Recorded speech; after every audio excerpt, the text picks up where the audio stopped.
अस्सलाम वालेकुम। Class 7 lecture number 36 तख्लीकी काम। आप लोगों को जो वर्क पैक दिया गया है उसके अंदर तख्लीकी काम का इस तरह से आपको स्क्रीन पे नज़र आ रहा होगा। एक खाका दिया गया आपको, इस खाके की मदद से आपने तख्लीकी काम करना है। क्वेश्चन भी जैसे लिखा हुआ है, दर्ज झैल खाका की मदद से 3 पैराग्राफ लिखें। ये जो सारे पॉइंट्स के साथ ये जो लिखा हुआ है इसको हम खाका कहते हैं, और इसके दरमियान में जो है ये हमारा ईद कुर्बान जो है ये तख्लीकी काम का हमारा उन्वान यानी टॉपिक है। तो तख्लीकी काम ये ऐसा काम होता है बेटा, इससे मुराद ऐसा काम है कि जो आपने खुद से तख्लीक करना है यानी खुद बनाना है। ठीक है, अपने मुशाहदात और अपने तजर्बात के मुताबिक आप जब दिए गए उन्वान पर अपने ख़यालात का तहरीरी इजहार करते हैं तो उसे तख्लीकी काम कहा जाता है। अंग्रेज़ी ज़ुबान में आप इसे क्या कहते हैं? Creative writing. यानी आपने अपने दिए गए उन्वान के मुताबिक अपने अल्फाज को खुद क्रिएट करना है, अपने अल्फाज को खुद बनाना है। तो लिहाजा आज जो हमारा तख्लीकी काम है इसको भी हम सिर्फ डिस्कस करेंगे। मैं आपको लिखवाऊंगी नहीं, डिक्टेट नहीं करवाऊंगी इस लेक्चर में, सिर्फ हम इन पॉइंट्स को लेकर इसको डिस्कस करेंगे जैसे कि क्लास में टीचर्स आपसे डिस्कस किया करते थे, और फिर आप इस डिस्कशन के मुताबिक यहाँ से आप कुछ चीज़ें पिक करेंगे। ठीक है, अपने मतलब अपने अल्फाज में फिर उसको तहरीर करेंगे। और लिखना आपने कितना है? 3 पैराग्राफ। पेपर में भी आपको डिफरेंट टॉपिक्स आपसे इस तरह से पूछे जाते हैं और आपको यही कहा जाता है कि 3 पैराग्राफ लिखें, लेकिन कभी भी स्टूडेंट्स ने क्वेश्चन की ये रिक्वायरमेंट पूरी नहीं की कि 3 पैराग्राफ। अपनी मर्जी से ही कभी 1 पेज लिख देते हैं बच्चे, कोई हाफ पेज लिख देते हैं, कोई 1 से आगे चले गए। तो पैराग्राफ जितने पूछे जाएं उसके मुताबिक आप इसको करेंगे। तो जब भी हम किसी टॉपिक पे जब लिखना शुरू करते हैं, खुद से कुछ लिखते हैं, तो सबसे पहले फिर हम उसको उसका मफहूम और पस मंज़र उसका हम बताते हैं, यानी बैकग्राउंड। पस मंज़र क्या होता है? बैकग्राउंड को कहते हैं हम। तो सबसे पहले ये बताते हैं। तो टॉपिक हमारा क्या है? ईद कुर्बान। सबसे पहले हमने इसका मफहूम बताना है। मफहूम इसका क्या होगा? ईद कुर्बान का हर बच्चे को मतलब पता है, कुर्बानी की ईद। ठीक है, ईद कुर्बान, कुर्बानी की ईद, इसको बड़ी ईद भी कहते हैं। ठीक है, जब आप इसके मफहूम में जाएंगे तो आप ये लिख सकते हैं मफहूम में कि इसको हम बड़ी ईद भी कहते हैं। और इसके लुग़वी मायने क्या है? इसको मतलब इसका जो ईद कुर्बान का दूसरा नाम क्या है? ईद उल अज़हा। ठीक है, और ईद उल अज़हा के लुग़वी मायने कुर्बानी की ईद के हैं। क्योंकि इस रोज़ पस मंज़र क्या है, अब इसके हम पस मंज़र पे आ जाएंगे। मफहूम और पस मंज़र को आप इकट्ठा ही लिखेंगे। तो क्या है पस मंज़र में? क्या कि क्यों हम ये ईद मनाते हैं? क्योंकि क्या पस मंज़र जिसके हज़रत इब्राहीम अलैहिस्सलाम की अजीम कुर्बानी की याद ताज़ा करने के लिए यहाँ पर जानवर ज़िबा किए जाते हैं। ठीक है, तो इसलिए हम इसे बकरा ईद या ईद कुर्बान कहते हैं। और जो पस मंज़र है वो क्या था कि हज़रत इब्राहीम अलैहिस्सलाम की कुर्बानी की याद क्या थी कि एक रात अल्लाह ताला ने उनको एक ख्वाब में ये दिखाया कि वो अपने प्यारे फर्जंद हज़रत इस्माईल अलैहिस्सलाम को खुदा की राह में ज़िबा कर रहे हैं।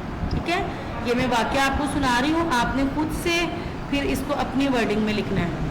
जब ये ख्वाब उन्हें मुतवातर 3 रात नज़र आया, मुतवातर का मतलब होता है लगातार, यानी लगातार 3 रातें उन्होंने जब एक ही ख्वाब देखा कि वो अपने बेटे को ज़िबा कर रहे हैं, तो उन्हें यकीन हो गया कि अल्लाह चाहता है कि मैं अपना बेटा इस्माईल अल्लाह की राह में कुर्बान कर दूँ। तो उन्होंने फिर क्या ये किया, अपना ये ख्वाब अपने प्यारे बेटे इस्माईल अलैहिस्सलाम से बयान किया और पूछा कि आपका क्या ख्याल है बेटा? तो इस्माईल अलैहिस्सलाम ने भी बहुत ही ज़्यादा ओबीडियंट और फरमाबरदार बेटे थे। उन्होंने कहा कि अब्बा जान, अल्लाह ने आपको जो हुक्म दिया है आप उसे बजा लाइए, यानी उसको पूरा कीजिए। आप इंशाअल्लाह मुझे साबिरों में से पाएंगे, यानी सब्र करने वालों में से पाएंगे। तो इस तरह से फिर हज़रत इब्राहीम अलैहिस्सलाम जो है वो अपने बेटे को ज़िबा करने के लिए लेकर गए। ये इसका ईद कुर्बान का पस मंज़र है। लेकिन जब अपने बेटे को ज़िबा करने लगे तो अल्लाह ताला ने उनकी जगह पे एक जो था क्या भेज दिया? अल्लाह ताला ने मेंढे को भेज दिया। ठीक है, मेंढे को भेज दिया और वो छुरी जो थी وہ حضرت ابراہیم کی گردن کی حضرت اسماعیل کی گردن کی بجائے ایک مینڈے کی گردن پر وہ چھری پھر گئی. تو کب منائی جاتی ہے یہ عید؟ یہ تو آپ کا ایک لائن کا ہی اسی پس منظر کے جو پیراگراف آپ بتا رہے ہیں مفہوم و پس منظر، اسی میں آپ دوسرا پوائنٹ بھی لکھ دیں گے کہ یہ کب منائی جاتی ہے. یہ جو عید الاضحیٰ ہے یہ عید الفطر کے 2 ماہ 10 دن بعد آتی ہے، یعنی اس کو 10 ذی الحج کو منایا جاتا ہے. ہر سال مسلمان یہ عید 10 ذی الحج کو مناتے ہیں. یہاں تک آپ کا ایک پیراگراف، یا اور بھی آپ اس میں فریضہ حج کا پوائنٹ بھی ایڈ کر سکتے ہیں. ویسے تو ہاں جی فریضہ حج کا بھی ایڈ کر لیں تو اس کو بھی آپ کر لیں کہ 9 ذی الحج کو جو ہے وہ مسلمان فریضہ حج ادا کرتے ہیں اور میدان عرفات میں ساری دنیا سے مسلمان اکٹھے ہوتے ہیں اور حج کا فریضہ انجام دیتے ہیں، اور پھر 10 ذی الحج کو جانور ذبح کیے جاتے ہیں. کون کون سے جانور قربان کیے جاتے ہیں؟ اس میں مینڈے بھی ذبح ہوتے ہیں، اور اس کے بعد پھر جو ہے وہ بکرے، گائیں اور اونٹ وغیرہ. ٹھیک ہے، یہ جانور جو ہیں یہ قربان کیے جاتے ہیں. اور اس کے بعد یہ اب آپ یہاں سے ایک نیا پیراگراف شروع کر سکتے ہیں. قربانی کا مقصد کیا ہے؟ یہ جانوروں والا بھی اگر آپ چاہیں، ویسے اگر آپ یہ بھی چاہیں کہ کب بنائی جاتی ہے مفہوم اور پس منظر، اور یہ کب بنائی جاتی ہے یہاں پہ اینڈ کر دیں، اور فریضہ حج سے آپ نیا پیراگراف شروع کر لیں. یہ تھوڑا سا ہی مٹیریل ہے، اور اس کے ساتھ آپ اس کا مقصد لکھیں گے کہ قربانی کا مقصد کیا ہوتا ہے. کیا مقصد ہوتا ہے قربانی کا؟ کہ اپنی خوشیوں میں ہم دوسروں کی خوشیوں کو بھی شامل کریں اور ان دوسروں کا بھی احساس کریں. اخوت اور بھائی چارہ اور ایک دوسرے کی مدد کا جذبہ مسلمانوں کے دلوں میں پیدا ہوتا ہے. اور سب سے بڑی بات یہ کہ اللہ تعالیٰ کا کیا فرمان ہے، اللہ تعالیٰ کیا فرماتے ہیں کہ مجھے جو ہے کہ دنیا میں تو گوشت اور خون ہی ہوتا ہے، اور اس کا اجر جو ہوتا ہے نا وہ اللہ کے پاس بہت زیادہ ہوتا ہے. اور یہ قربانی کے جو جانور ہوتے ہیں یہ اس پر بیٹھ کر انسان جو ہے وہ پل صراط کو پار کرے گا. اور یہ جتنے اچھے جانور ہوں گے، جتنے زیادہ صحت مند اور بے عیب جانور ہوں گے، اتنے ہی زیادہ اس کا جو اجر زیادہ ملے گا، اور اتنا ہی پل صراط سے گزرنے میں آسانی ہوگی. تو ایک حدیث سے نبی صلی اللہ علیہ وسلم ہے کہ خدا کے نزدیک قربانی کے دن قربانی کے خون بہانے سے زیادہ پسندیدہ کوئی عمل نہیں. قربانی کے ایک ایک جانور کے بدلے نیکی ہے.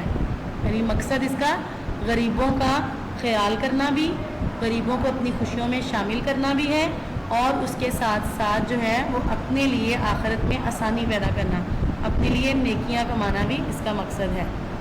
اس کے بعد گوشت کی تقسیم پہ آ جاتے ہیں. پوائنٹ ہمارا جو چھٹا پوائنٹ ہے گوشت کی تقسیم. ہاں جی، گوشت کی تقسیم کس طرح کی جاتی ہے یہ آپ لکھیں گے پھر کہ 3 حصے بنائے جاتے ہیں. قربانی کے گوشت کے 3 حصے کیے جاتے ہیں. ایک حصہ گھر والوں کے لیے ہوتا ہے، ایک حصہ رشتہ داروں اور دوستوں کے لیے، اور تیسرا حصہ جو ہے وہ عام غریبوں اور حاجت مندوں میں تقسیم ہوتا ہے. تو اس طرح سے 3 دن تک مسلمان جو ہے وہ خوشی مناتے ہیں. عید کی متواتر 3 دن، اور ہر روز جو ہے وہ جشن کی سی کیفیت ہوتی ہے، جشن کا سا سما ہوتا ہے، اور مسلمان جو ہیں وہ جانور قربان کرتے ہیں تیسرے دن بھی. اب یہ جو آخری 2 پوائنٹ ہیں بیٹا یہ آپ لوگوں نے خود سے کرنے ہیں. یہ والے تو پھر بھی میں نے آپ کو کچھ نہ کچھ مٹیریل اس میں بتا دیا، پوائنٹس ڈسکس کر لیے. اس سال ہماری قربانی کیسی تھی، اب آپ کی قربانی کیسی تھی یہ میں تو نہیں جانتی. یہ آپ لکھیں گے خود سے کہ آپ کی قربانی کیسی تھی. آپ نے بکرا ذبح کیا، میڈا ذبح کیا، یا آپ نے گائے ذبح کی. جو بھی آپ کا جانور تھا وہ کیسی تھی، موٹا تازہ جانور تھا، بڑا تھا، چھوٹا تھا، کیسا تھا، یہ آپ لکھ کے، اور اس کے بعد عید کے 3 دن کی مصروفیات. یہ تو آپ کا پورا ایک پیراگراف بن جائے گا. یہ 3-4 پوائنٹس جو ہم نے پہلے ڈسکس کیے ہیں یہ والے سارے آپ ایک پیراگراف میں لکھ دیں، اور اس کے بعد 3 دن کی مصروفیات جب آپ لکھنے بیٹھیں گے تو ایک اچھا خاصا پورا بڑا پیراگراف ہی آپ کا بن جائے گا کہ عید کے پہلے دن آپ نے کیا کیا، کس طرح سے آپ نے کیسے کپڑے پہنے، عید کی نماز پڑھنے کس کے ساتھ گئے، کس طرح سے گئے، واپس آ کر قربانی کیسے کی، گوشت تقسیم کرنے کے لیے گئے یا نہیں گئے، اپنے کن عزیز رشتہ داروں کے گھروں میں گئے یا کسی ने आपके घर कोई आपके घर आया और आपने किसी की दावत की, क्या क्या पकवान पके, ये सारी मसरूफियात ईद के पहले दिन की, दूसरे दिन की और तीसरे दिन की, तीनों दिन की आप 1 बाय 1 जब लिखेंगे तो ये आपका बहुत ज़्यादा मटेरियल बन जाएगा और आपको मज़ीद जो है वो कुछ लिखने की भी ज़रूरत नहीं पड़ेगी। 3 पैराग्राफ जो है तकरीबन पेज जो होता है हमारा, जो आपकी पेपर शीट होती है 1.5 शीट तकरीबन बन जाती है। पूरी जो पेपर की शीट होती है, कॉपी का पेज नहीं, शीट 1 साइड कंप्लीट और सेकंड दूसरी साइड जो है वो तकरीबन हाफ या हाफ से ज़्यादा भी आप कर सकते हैं। ये जितना मटेरियल आपका बन जाएगा ये तो आपका 2 पेजेस भी आराम से बन सकते हैं। तो ये सारा हमने डिस्कस कर लिया। इसके मुताबिक अब आप लोगों ने पेज लेना है, अपना शीट लेनी है एक, और पूरा ये लेक्चर सुनने के बाद, ये नहीं है कि आप साथ साथ जो है वो सुनी जा रहे हैं और मैंने जो बताई जा रही हूँ आप लिखी जा रहे हैं, इस तरह से नहीं। पूरा लेक्चर सुनने के बाद आपको उसकी अंडरस्टैंडिंग हो जाएगी। आपने अपने सामने ये खाका रखना है, इसको चाहे पेस्ट कर लें जैसे टीचर आपको पेस्ट करवाया करती थी कॉपी के स्टार्ट में पहले और फिर आगे राइटिंग करवाती थी, तो इसी तरह से आप चाहे उसको पेस्ट कर लें पहले और उसके बाद लिखना शुरू करें, चाहे सामने रख लें और जैसे जैसे मैंने बताया है एक एक पॉइंट करके जो है वो आप इसको लिखते जाएं। इसमें आप अशार भी ऐड कर सकते हैं। ईद के हवाले से बड़ी ईद है, बकरा ईद है, तो जहाँ पर हमने हज़रत इस्माईल अलैहिस्सलाम के बारे में वो जो पस मंज़र बताया था कि किस तरह से उन्होंने अपने आप को पेश कर दिया अपने वालिद के सामने कि अगर अल्लाह का हुक्म है तो आप मुझे कुर्बान कर दें, तो उसके लिए हफीज़ जलंधरी का एक शेर है,